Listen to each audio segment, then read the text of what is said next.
સમાજ આ દિવસને રામ ભગવાનના જન્મદિવસ તરીકે ખૂબ સારી રીતે સારાએ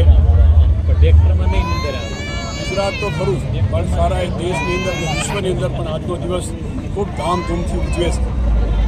વહેલી સવારથી રામ મંદિરને ખૂબ સારી રીતે શણગારીને પૂજા અર્ચના કરીને ખાસ કરીને વિશ્વ હિન્દુ પરિષદને જે હિન્દુ ધર્મના સૌ સમાજના લોકો આ દિવસને એક રામ ભગવાનના જન્મદિવસ તરીકે ઉજવીને આજે નવરાત્રિના આ દિવસને પવિત્ર દિવસ તરીકે માનીને ખૂબ ભાવથી લાગણીથી આ દિવસ ઉજવે છે.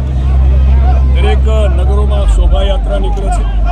શોભાયાત્રામાં સૌ સમાજના લોકોને સાથે જોડીને એક સમરસતાનું વાતાવરણ ઊભું થાય